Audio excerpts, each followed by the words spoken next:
예, 안녕하세요. 일주일의 주간 중 마지막 금요일입니다. 저희는 한 주 동안 요한복음 7가지 표적의 마지막 표적, 나사로의 살아나는 7번째 표적을 묵상하고 있는데요. 이것은 사건 자체가 크기 때문에 저희가 이렇게 나눠서 사건 전에, 그리고 그 안에 있는 마르다 마리아의 반응들, 사람들의 반응들, 그리고 예수님 왜 슬퍼하셨을까에 대한 얘기들을 쭉 묵상해 왔습니다. 오늘은 그 얘기에 어떻게 보면 결론 부분에 해당될 수 있는 어, 예수님께서 하나님께 드린 기도 부분들을 좀 같이 생각해 보려고 합니다. 그래서 오늘 말씀 예수님이 하나님께 드린 기도 요한복음 11장 41절 42절을 읽고 같이 생각을 나눠보겠습니다. 읽겠습니다. 사람들이 그 돌을 옮겨 놓았다. 예수께서 하늘을 우러러 보시고 말씀하셨다. 아버지, 내 말을 들어주신 것을 감사드립니다. 나는 아버지께서 언제나 내 말을 들어주시는 줄 압니다. 그런데도 이렇게 말씀을 드리는 것은 둘러선 무리에게 아버지께서 나를 보내신 것을 믿게 하려는 것입니다. 아멘. 이 기도를 생각할 때, 지난번에도 잠깐 말씀을 드렸지만, 이 기도를 하시는 시점을 생각해 봐야 합니다. 이 기도는 응답되기 전, 그러니까 나사로가 살아나기 전에 드리는 기도라는 거죠.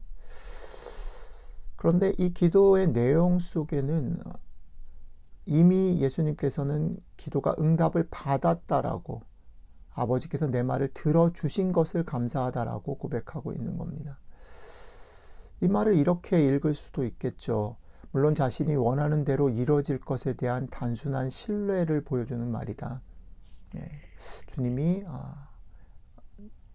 나사로가 살아날 것을 이미 확신하고 단순하게 믿었다라는 것을 보여주는 말일 수도 있는 그런 맥락이지만, 조금 더 깊게 들여다보면 주님이 그 결과와 상관없이 아버지와 자신과의 관계가 얼마나 깊은가, 주님이 아버지 하나님을 얼마나 신뢰하고 있는가를 보여주는 그런 고백인 것 같아요. 자, 그 다음에 또 하나는 이런 깊은 신뢰, 그러니까 결과와 사실은 관계없는 거죠. 이 신뢰는 깨지지 않는데 그 결과와 관계없이 신뢰하고 있는 이 주님께서 아버지에게 그럼에도 불구하고 구체적인 나사로가 살아나는 일에 대해서 간구하는 이유를 주님은 이렇게 말하는 겁니다. 아버지께서 나를 보내신 것을 무리들이 믿게 하려고 지금 부탁하는 것입니다. 라고 말하는 거죠. 기도를 통해서 나사로가 살아나기를 보여달라고 구하시는 예수님의 목적, 이유는 아버지와 아들 사이의 관계에 대한 확증이 아니라 이 사건을 바라보고 있는 사람들을 위한 간구라는 겁니다. 자, 이게 주님의 기도가 보여주는 중요한 메시지인 것 같아요. 그런데 자, 우리에게 한번 적용을 해보자는 거죠. 주님과는 달리 우리는 우리들의 삶 속에 주님이 먼저, 하나님이 먼저 찾아오시지 않으면, 예를 들자면 우리가 기도하는 것을 주님이 들어주시지 않으면, 주님이 자신을 먼저 보여주시지 않으면 우리는 주님을 알고 믿을 수가 없다라는 겁니다. 하지만 그렇죠. 그러니까 우리는 그렇다는 거죠. 주님은 신뢰가 먼저 기초가 돼서 그것을 가지고 기도하지만, 우리는 기도의 응답과 하나님을 경험하는 것이 있어야만 기도할 수 있다는 거죠. 그러나 한 가지 반대로는 오늘 주님의 모습 속에서 기도의 응답이 우리의 목표가 될 수는 없다라는 겁니다. 우리의 목표는 그분을 알아가고 깊고 든든한 관계를 맺는 것에 있다라는 거죠. 그렇죠? 우리가 비록 주님이 아니기 때문에 기도의 응답이나 하나님의 간섭을 통해서 주님을 알아가지만, 그래서 기도는 중요하고 기도의 응답은 중요하지만, 그럼에도 불구하고 그것이 목표가 되어서는 안 된다라는 것 기억해야 합니다. 그리고 또 한 가지는 주님이 보여주신 것처럼 우리의 기도 응답은 사실 그런 면에서 하나님과 우리와의 관계를 위한 것일 뿐 아니라 다른 사람들을 향하고 있다라는 것입니다. 정리를 해보면 우리는 기도를 통해서 주님을 알아가고 기도의 응답을 통해서 주님과의 관계를 되게 깊게 맺어갑니다.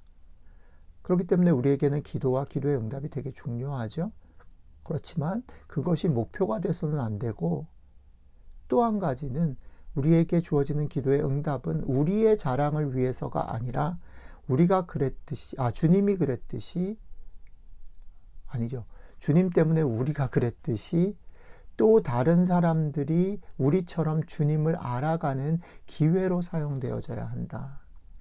그러니까 어떤 면에서는 그리스도인들은 우리 주변의 여러 사람들을 위한 중보의 기도를 더 많이 열심히 적극적으로 해야 한다는 거죠.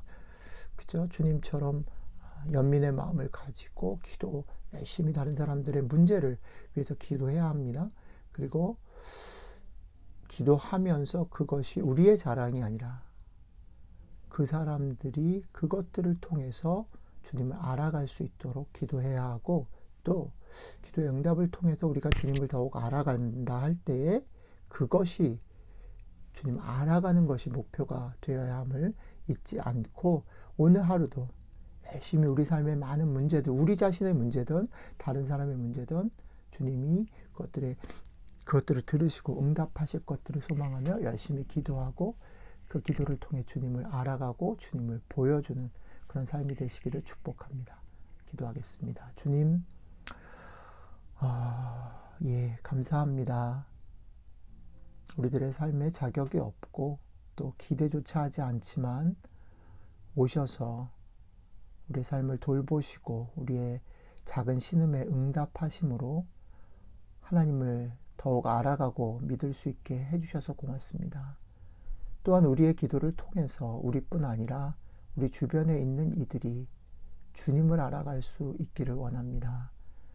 여전히 우리들의 삶에, 또 우리 주변의 많은 사람들의 삶에 어려움과 아픔과 기도의 제목들이 있는데, 오늘 하루 우리가 기도를 통해서 우리 자신이 또 그들이 주님을 알아가고 더 깊게 알아가는 귀한 복된 축복을 누리게 함께 해주십시오. 감사드리며 예수님 이름으로 기도드렸습니다. 아멘.